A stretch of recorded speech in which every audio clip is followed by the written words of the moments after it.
Hello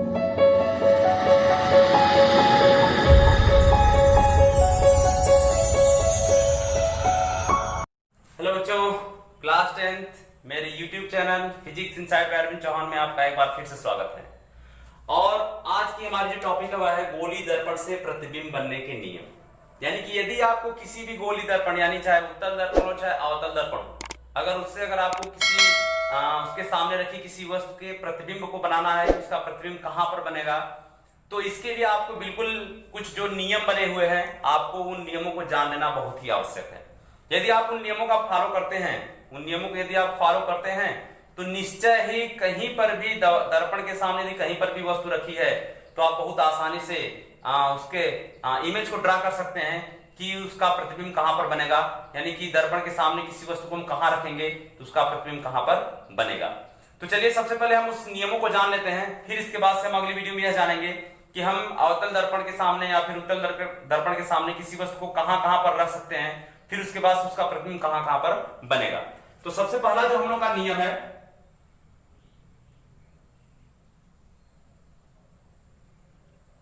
नियम number 1 हम लोगों ने जो फोकस की परिभाषा पढ़ी, यह नियम बिल्कुल वही है। यानी कि जो फोकस की परिभाषा, तो फोकस की परिभाषा हम लोगों ने इस तरह से दी थी कि अगर कोई प्रकाश किरण मुख्य अक्ष के समांतर चलती है तो दर्पण से परावर्तन के पश्चात जिस बिंदु से होकर के जाती है अथवा जाती हुई प्रतीत होती है उसी बिंदु को हम लोग फोकस करते हैं। तो ये तो फोकस की परिभाषा है, लेकिन यदि आपको पहले से पता हो कि हाँ यही फोकस है, तब कैसे कहेंगे? तब हम कहेंगे कि अवतल दर्पण में अगर मुख्य अक्ष के समांतर कोई प्रकाश की किरण चलती है तो दर्पण से परावर्तन के पश्चात फोकस से होकर के जाती है। तो बच्चों पहला नियम यही है, गोली दर्पण से प्रतिबिंब बनने का पहला नियम यही है कि मुख्य अक्ष के समांतर चलने वाली किरणें दर्पण से परावर्तन के पश्चात फोकस से होकर के जाती हैं अथवा जाती हुई प्रतीत होती हैं। तो पहला नियम हम लोग किस में लेते हैं कि मुख्य अक्ष के समांतर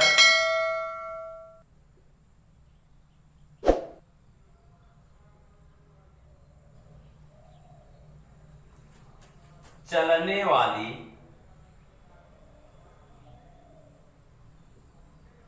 किरणें दर्पण से परावर्तन के पश्चात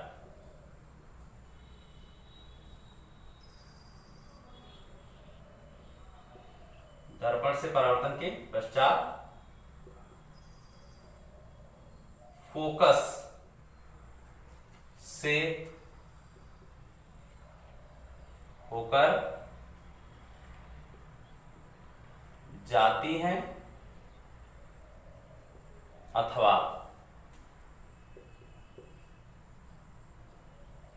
जाती हुई प्रतीत होती। ठीक है, यानी कि अगर मुख्य अक्ष के समांतर किरण चली तो परावर्तन के पश्चात वो फोकस के होकर जाएगी। तो चलिए हम इसका प्रतिबिंब समझ लेते हैं। ये आपका अवतल दर्पण हो गया क्योंकि इसके उभरे हुए पृष्ठ पर कलई की गई है। ये इसका मुख्य अक्ष हो गया, कोई प्रकाश किरण मुख्य अक्ष के ठीक समांतर चल रही है तो परावर्तन के पश्चात कहां जाएगी, यह फोकस से होकर के जाए। तो पहला रूल हमारा ही है। और यदि उत्तल दर्पण ले लें तब क्या होगा? उत्तल दर्पण ये हमारा हो गया उत्तल दर्पण क्योंकि इसके दबे हुए पृष्ठ पर कलई की गई है। ये इसका मुख्य अक्ष हो गया, कोई प्रकाश किरण मुख्य अक्ष के समांतर चल रही है तो ये तो बाहर की तरफ परावर्तित हो जाएगी, लेकिन ऐसा प्रतीत होता है कि यह यहीं से होकर के जा रही है। ये इसका क्या हो गया? फोकस हो गया, यानी कि फोकस से होकर के जाती हुई प्रतीत हो रही है। ये पहला नियम हो गया और इसके फिगर्स हो गए। नियम नंबर 2, नियम इसका ठीक उल्टा, यानी पहले नियम का ठीक उल्टा है कि यदि कोई प्रकाश किरण दर्पण के फोकस से होकर के जाती है अथवा उसकी ओर जाती हुई प्रतीत हो रही है तो परावर्तन के पश्चात वह मुख्य अक्ष के समांतर हो जाएगी। ठीक है, ठीक इसी तरह से इसका उल्टा है कि फोकस से होकर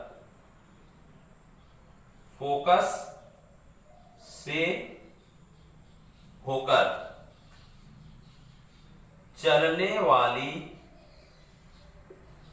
किरणें दर्पण से परावर्तन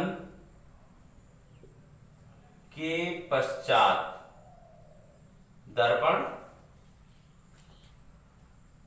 से परावर्तन के पश्चात मुख्य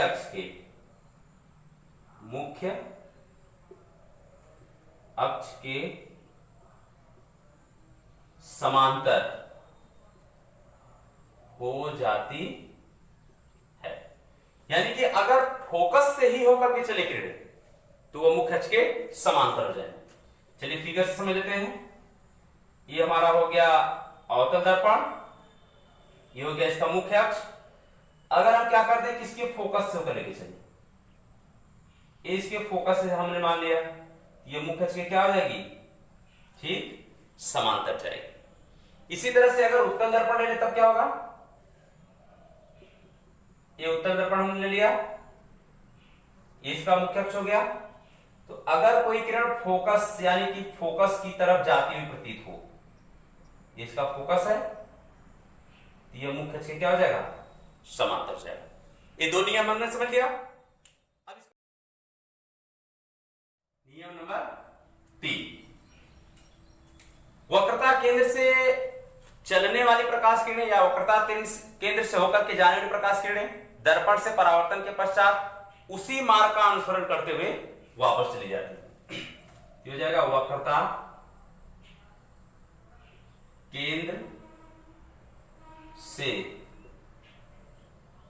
होकर चलने वाली प्रकाश की किरणें दर्पण से परावर्तन के पश्चात पुनः उसी मार्ग का अनुसरण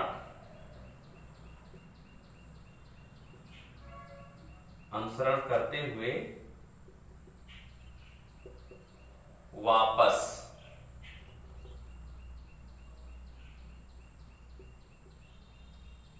लौट जाती है। ठीक है, यानी कि अगर वक्रता केंद्र से होकर के कोई प्रकाश किरण आए तो दर्पण से परावर्तन के पश्चात वह उसी मार्ग से लौट जाती है। ये हो गया F, ये हो गया आपका C। तो अगर कोई प्रकाश किरण यहां से होकर के गुजरे तो यह जिस रास्ते से आएगी ठीक उसी रास्ते से क्या हो जाएगा, लौट जाएगा। अगर इस तरह से हम उत्तल दर्पण से ले लें तो वह ठीक उसी मार्ग का अनुसरण करते हुए वापस भी चली जाती है।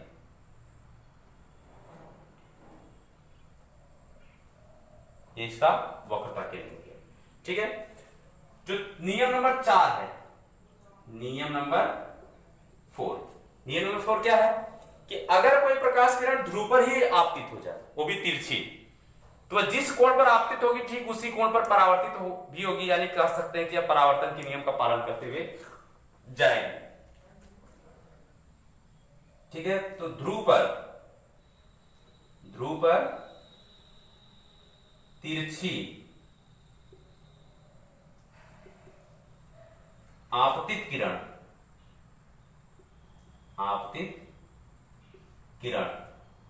परावर्तन के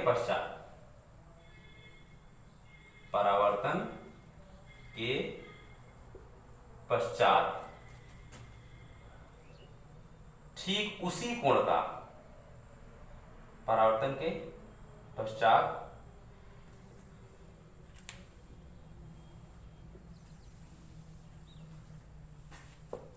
नियम नंबर 4 कि अगर कोई प्रकाश किरण ध्रुव पर किसी कोण पर आपतित होती है तो ठीक उसी कोण से क्या होगी, परावर्तित हो जाएगी। ध्रुव पर आपतित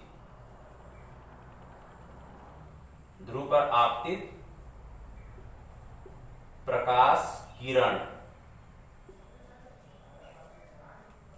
ठीक